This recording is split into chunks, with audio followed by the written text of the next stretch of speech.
শুক্রবারটা তো আমি বলিনি, আপনি বলেছেন। শুক্রবার তো একটু আধটু হবেই, আমি কি করব, হোয়াট ক্যান আই ডু।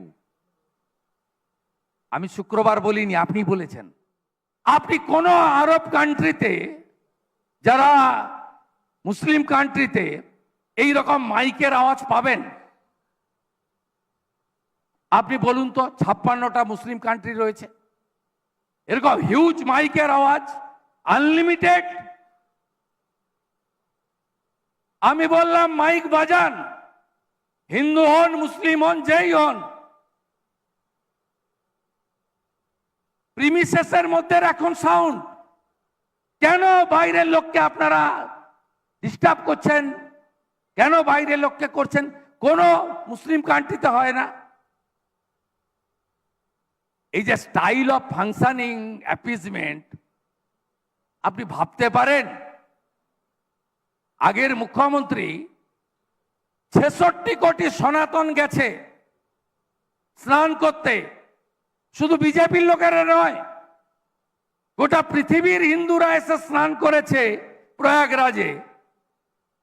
আস্থা অনেকেই গেছে যারা বিজেপি নয়। On the floor of the assembly, on record, x chief minister বলছে এটা মহাকুম্ভ নয়, এটা মৃত্যু কুম্ভ। এটাকে কি বলবেন? ভোট ব্যাংকের পলিটিক্স করার জন্য একটা মেজর কমিউনিটিকে হিট করছে। 2024 22শে জানুয়ারি রাম মন্দির ইনগরেশন,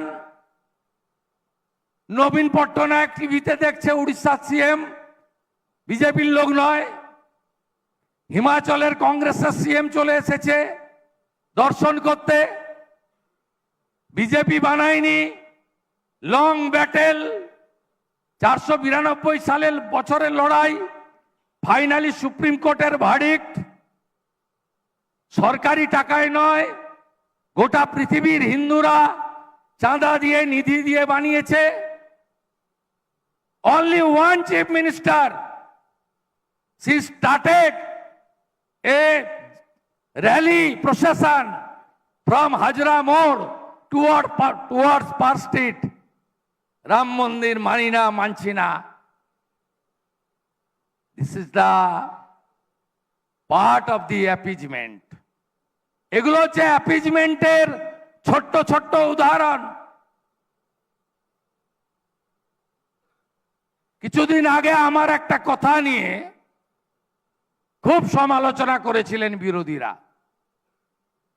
প্রাক্তন মুখ্যমন্ত্রী, উনি তো এখন ফেসবুকেই আসেন, বলেছিলেন যে শুক্রবার তো শুধু একটা নির্দিষ্ট ধর্মের লোকেরা প্রেয়ার করে তা নয়, সন্তোষী মারও দিন বলেছিলেন। আরে প্রাক্তনকে আমি বলতে চাই আপনাদের ওপেন ফোরাম থেকে, শুক্রবারটা তো আমি বলিনি, আপনি বলেছেন।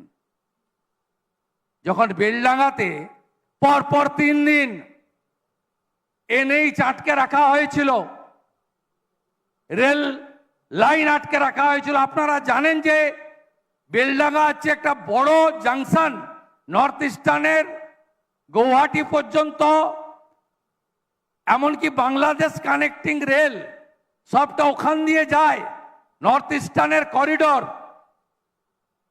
নেপাল ভুটান সব ফ্রেট যায় ওখান দিয়ে। আপনি সেখানে রেল লাইনকে বন্ধ করে রেখেছেন 3 দিন।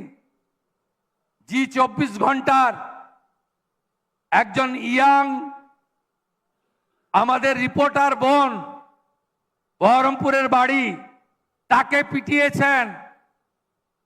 আর আপনি এয়ারপোর্টে দাঁড়িয়ে নর্থ বেঙ্গল যাওয়ার সময় বলে গেলেন শুক্রবার তো একটু আধটু হবেই, আমি কি করব, হোয়াট ক্যান আই ডু। আমি শুক্রবার বলিনি, আপনি বলেছেন।